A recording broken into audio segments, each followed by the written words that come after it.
Hello दोस्तों, मेरा नाम अर्चना है और मैं एक आईटी कंपनी में जॉब करती हूँ। मैं एक बहुत ही सुंदर सी लड़की हूँ। मेरी उम्र 25 साल की है और अभी तक सिंगल हूँ। पर कुछ दिनों से हमारी कंपनी में काम करने वाला समीर मुझे पसंद करने लगा था। हम दोनों साथ में ही काम करते थे और काफ़ी वक्त एक दूसरे के साथ बिताए थे। मुझे भी समीर पसंद आने लगा था। वह बहुत हंसमुख था और हमेशा मजाक करता रहता था। मुझे उसका साथ अच्छा लगता था। कभी कभी हम दोनों बाहर रेस्टोरेंट में भी खाने चले जाते थे। 1 साल तक साथ काम करने के बाद समीर ने मुझे शादी के लिए प्रपोज किया और कहा, अर्चना, मैं तुम्हें चाहने लगा हूँ। तुम बहुत खूबसूरत और हसीन हो। मेरी जिंदगी में आकर मेरी जिंदगी को संवार दो। क्या तुम मुझसे शादी करोगी? मैंने खुशी खुशी उससे शादी के लिए हाँ कर दी थी और वह रिश्ता लेकर मेरे घर पर आ गया। मेरे पूरे घर वालों को समीर बहुत पसंद आया था। वह बिल्कुल वैसा ही लड़का था जैसा मेरे माता पिता को चाहिए था। समीर के घर वालों को भी मैं पसंद आ गई थी। हम दोनों के परिवारों की रजामंदी से हमारी शादी तय हो चुकी थी। शादी का मुहूर्त 20 दिन बाद का निकला था। घर पर शादी की तैयारी जोरों शोरों से चल रही थी, पर मैं अभी भी ऑफिस जा रही थी। मैंने सोचा था कि शादी के 2 दिन पहले ही छुट्टी ले लूंगी, क्योंकि प्राइवेट कंपनी में छुट्टी मिल पाना थोड़ा मुश्किल होता है। मम्मी पापा ने कहा था कि तुम तैयारियों की टेंशन मत लो, सब आराम से हो जाएगा। इसलिए मैं बिंदास थी और सारी तैयारी मेरे घर वाले ही कर रहे थे। मेरे भाई तो बात बात पर मेरा मजाक उड़ा रहे थे, पर मैं अंदर ही अंदर खुश थी कि अब मेरी जिंदगी में एक नया मोड़ आएगा। मेरे अकेलेपन भरी जिंदगी में अब मुझे प्यार मिलने वाला था और जिस चीज़ की ज़रूरत हर इंसान को होती है, वह चीज़ भी मिलने वाली थी। अब मैं समीर के ख्यालों में ही खोई रहती थी।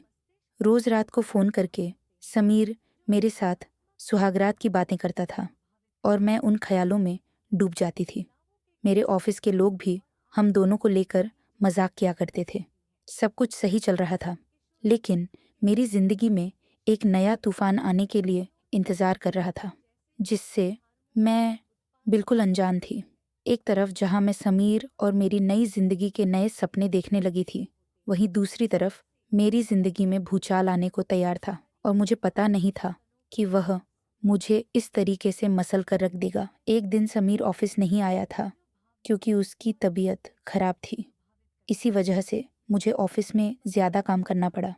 काम खत्म होते होते रात के 10 बज चुके थे। मुझे घर जाने के लिए काफ़ी लेट हो गया था। मैंने तुरंत अपना पर्स लिया और बाहर निकल गई। फिर मैं सड़क पर ऑटो का इंतज़ार करने लगी, लेकिन तभी मौसम ख़राब होने लगा और बारिश शुरू हो गई। खड़े होने के लिए कोई जगह नहीं थी, इसीलिए मैं बारिश में ही भीग रही थी। इतनी रात हो जाने के कारण मुझे कोई ऑटो भी नहीं मिल पा रही थी। मैं बहुत देर तक ऑटो का इंतज़ार करती रही। मैं अब खड़ी खड़ी परेशान होने लगी थी। मैं बुरी तरीके से भीग चुकी थी कि तभी मेरी सामने एक बड़ी सी कार आकर खड़ी हो गई। कार की खिड़की से एक नौजवान ने कहा, गाड़ी के अंदर आ जाओ, बारिश में खड़ी रहोगी तो बीमार पड़ जाओगी। मैंने उसे देखा तो मैंने उसे पहचान लिया। यह मेरे ऑफिस का नहीं था, बल्कि मेरे सामने वाले ऑफिस में काम करता था। कई बार लिफ्ट में आते जाते मैंने उसे देखा है। जब भी लिफ्ट में मैं उसके साथ अकेली होती हूँ, तो वह मेरी तरफ चुपके से देखता रहता है। एक बार मैं ऑफिस के बाद ऑटो का इंतज़ार कर रही थी कि तभी यह नौजवान मेरे पास आ गया था। उसने उस दिन भी मुझे लिफ्ट ऑफर की थी, पर तभी उधर से समीर अपनी बाइक लेकर आ गया था और मैं उसके साथ चली गई थी। वह काफ़ी देर तक हम दोनों का पीछा करता रहा था, पर आज तो समीर भी नहीं है और यह लड़का मुझे फिर से लिफ्ट ऑफर कर रहा है। मैंने थोड़ी देर सोचा, फिर उसके कहने पर कार में बैठ गई। उस लड़के ने गाड़ी स्टार्ट की और मुझे मेरे घर छोड़ने के लिए निकला। मेरी ओर से एक हल्की सी असमंजस की भावना थी, क्योंकि मुझे ये नहीं पता था कि वह लड़का अब कहाँ जाएगा।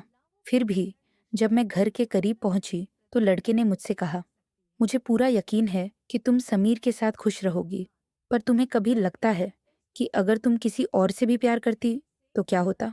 मैंने उसकी तरफ देखा और कहा, समीर मेरे लिए सबसे खास है। और मैं उसके साथ ही अपनी जिंदगी बिताने का सोच रही हूँ। वह लड़का मुस्कुराकर बोला, मैं समझ सकता हूँ। उम्मीद है तुम्हारी शादी बहुत खुशहाल होगी। फिर हम दोनों बिना कोई और बात किए गाड़ी से उतर गए। उस रात मैं सोते वक्त उस लड़के के कहे हुए शब्दों पर विचार करती रही। क्या सच में अगर मेरी जिंदगी में समीर के अलावा कोई और आता तो मेरा प्यार भी वैसा ही होता? मुझे यह सोचने का मौका नहीं मिला था।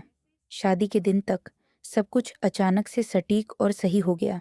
फिर भी उस एक रात ने मेरे दिमाग में अनगिनत सवाल छोड़ दिए थे, जिनका जवाब मैं कभी नहीं जान पाई।